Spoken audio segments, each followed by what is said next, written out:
cair. Então, com isso, eu deixo aqui entrever, nas entrelinhas, que a minha ideia não é realmente a de que cortar recursos resolve o problema. Não resolve, não é o número de recursos que é o problema. É o uso excessivo dos recursos, porque existe sempre uma esperança do jurisdicionado e do advogado do jurisdicionado de que os tribunais alterem a sua posição, de encontrar o juiz que pense como ele, ou de que os próprios tribunais superiores venham a partir para uma grande virada. Vocês viram? A jurisprudência mudou completamente. Essa esperança existe e nós, infelizmente, não podemos fechar os olhos para isso. Então, para concluir, eu diria o seguinte: agora é verdade, tá? Eu tenho um amigo que, além de ser um grande jurista, um grande processualista, é um orador, e ele diz o seguinte: quando estiver faltando 5 minutos para terminar, você diz, concluindo, para terminar, e fala mais 5 minutos. Depois dos 5 minutos, você fala concluindo, e aí você termina mesmo. Mas aí tem que terminar mesmo, senão você perde totalmente a credibilidade. Então agora é o verdadeiro. Então, eu diria para vocês o seguinte, que a diminuição do número de ações e de processos passa necessariamente por 2 pontos. Primeiro, pelo tratamento no atacado, como disse o Bruno agora, tratamento em bloco, massificado de questões iguais. E segundo, pelo respeito à jurisprudência dos tribunais superiores, que deve ser estável. É claro que, como coautora e relatora do projeto, eu vejo com mais nitidez as qualidades do projeto do que os defeitos, né? É como uma mãe que olha para o filho, né, ainda que ele tenha nariz torto, né, o cabelo que começa a nascer aqui no meio da testa e tal, a mãe vai olhar os olhos azuis e vai dizer, nossa, como meu filho é lindo, né? É verdade que esse projeto teve uma mãe e quantos pais? Uns 11 pais, né? Então, eu até de vez em quando vejo um outro defeito. Agora, é claro que o projeto tem defeitos, e justamente nessa iniciativa maravilhosamente democrática da Câmara, nós estamos passando por esse momento em que esses defeitos devem ser corrigidos. Na Câmara isso se fará, já se começou a fazer, no Senado foi feito, né? E depois, caso esse projeto se transforme mesmo em lei, a doutrina, a jurisprudência devem moldá-lo, interpretá-lo, compreendê-lo, né? Porque o direito não é a lei, o direito é a lei compreendida, filtrada, né, pelos tribunais, pela doutrina, etc. E, na verdade, só daqui a alguns anos nós vamos saber o que nós teremos feito. Eu, pessoalmente, vejo realmente um imenso potencial nesse projeto de aumentar a satisfação da sociedade com o desempenho da nossa justiça civil. Mas é um potencial, porque leis não fazem milagres. Quem faz milagres somos nós, são os homens. Muito obrigada.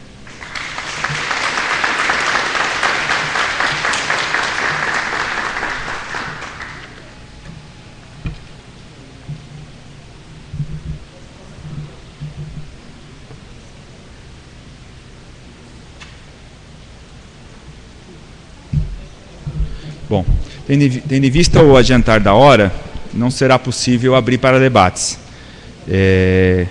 Chamar agora o professor Antônio Carlos Marcato, que é mestre, doutor e livre docente pela Faculdade de Direito da USP, professor dos cursos de graduação e pós-graduação da mesma faculdade, desembargador aposentado do Tribunal de Justiça de São Paulo. Por favor, professor. Boa tarde a todos.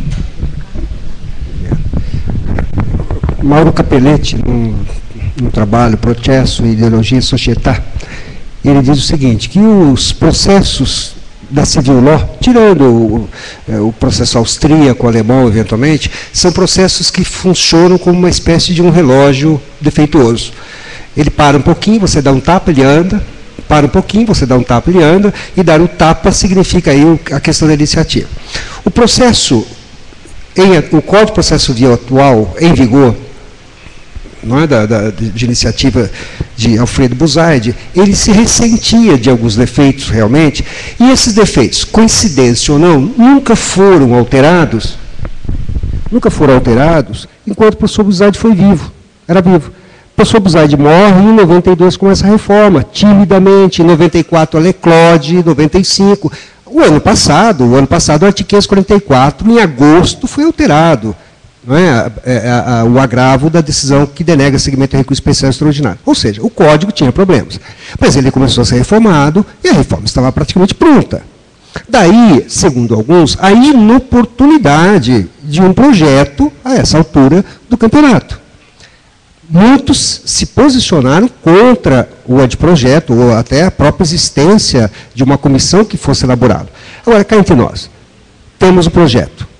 O anteprojeto já passou pelo Senado, já foi expurgado de alguns problemas, está agora na Câmara dos Deputados, Espera-se, neste momento, a colaboração da comunidade acadêmica, da comunidade jurídica, para que o projeto, que quase que certamente se converta em lei, seja melhor do que o que nós tínhamos originalmente. Agora, há uma série de problemas. Vamos começar no varejo, prazos. O projeto diz o seguinte, que os prazos serão computados em dias úteis. Dias úteis. Me permito contar uma história rapidamente. Eu era juiz do alçado, tinha terminado de chegar ao tribunal, recebo como relator um processo, uma apelação, e não é que eu tinha dúvida se a sentença estava certa ou errada. Eu não sabia o que era aquilo. Eu não tinha a menor noção do que se tratava. Era uma ação envolvendo cota de cana das Copersucar, uma legislação específica, eu não tinha noção. E não obstante, era um caso sem revisão, era uma apelação sem revisão. Aí o que eu fiz? Eu fui lá e contei o prazo.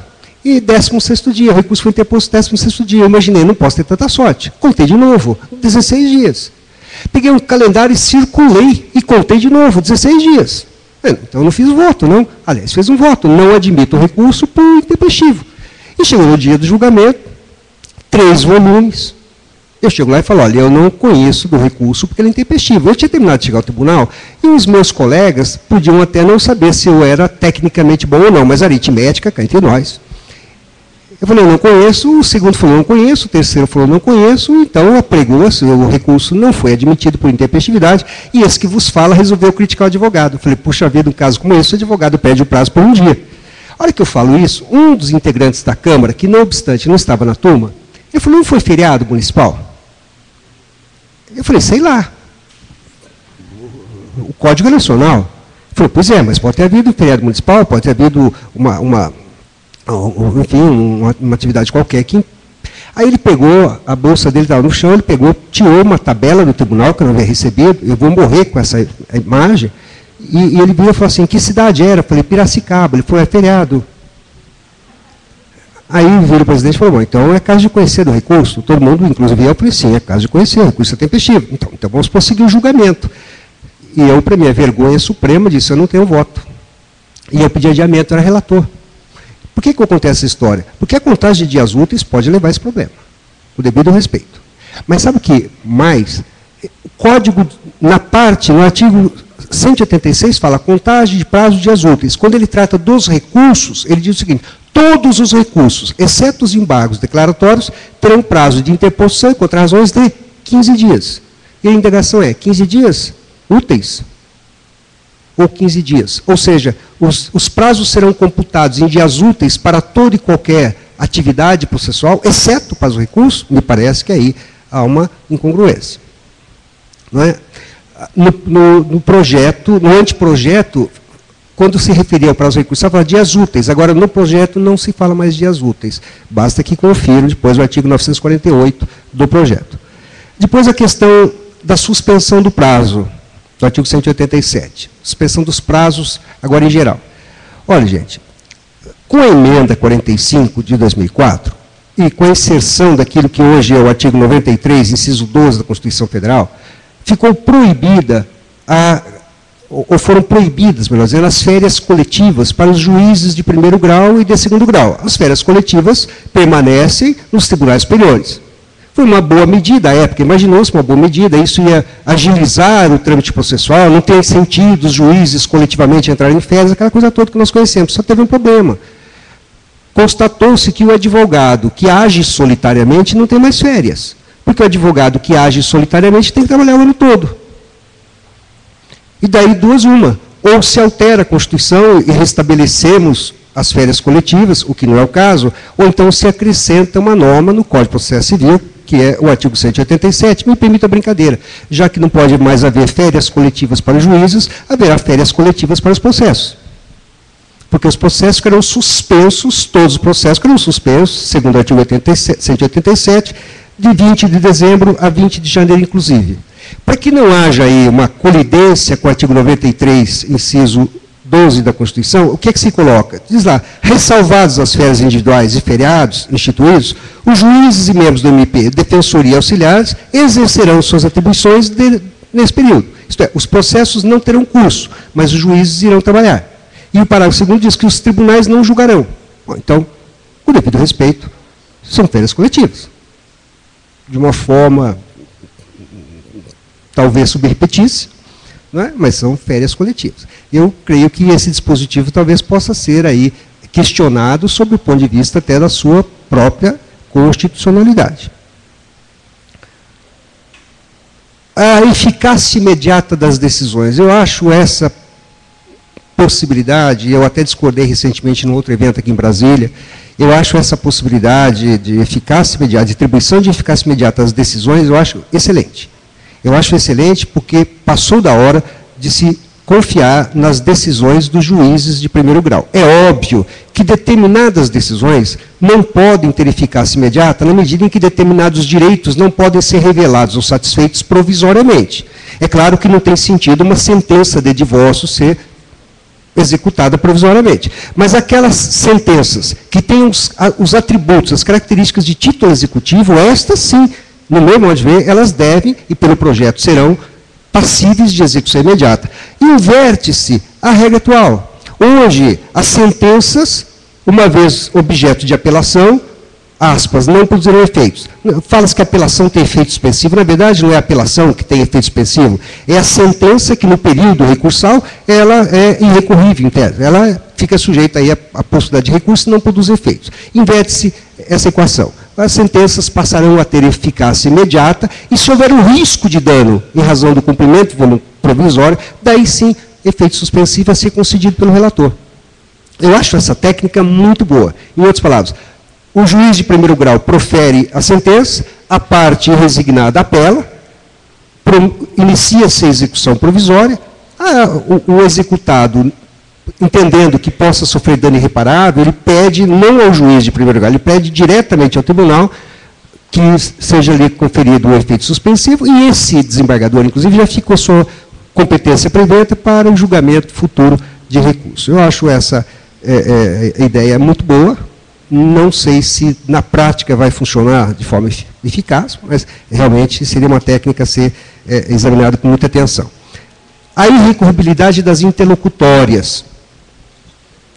Fica patente, isso foi dito pelo ministro Fux, eu infelizmente por conta de atraso do voo cheguei também atrasado, mas fica patente pela palestra do ministro Fux, pelo que foi dito aqui pela professora Tereza Arruda Vanbier, enfim, por tudo que já se leu a respeito do projeto, que uma das molas mestras do projeto é justamente a, digamos, flexibilização ou abrandamento do regime das preclusões. Em outras palavras, o processo tem um ritmo célere, ou pelo menos pretenda que ele se tenha um ritmo célere, sem que haja qualquer prejuízo à segurança jurídica. Pois bem, quando se fala em irrecorribilidade das interlocutórias, eu confesso que eu tenho um certo temor. Veja uma coisa.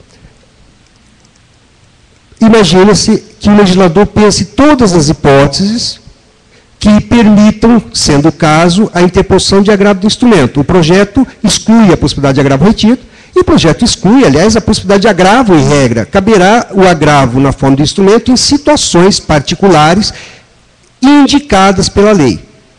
Ou seja, o legislador imagina situações que concretamente demandariam um pronunciamento imediato de um relator, do desembargador relator, concedendo, por exemplo, uma liminar, e caso o ministro Fux até falou, as tutelas antecipatórias, as medidas acautelatórias. E o que acontece?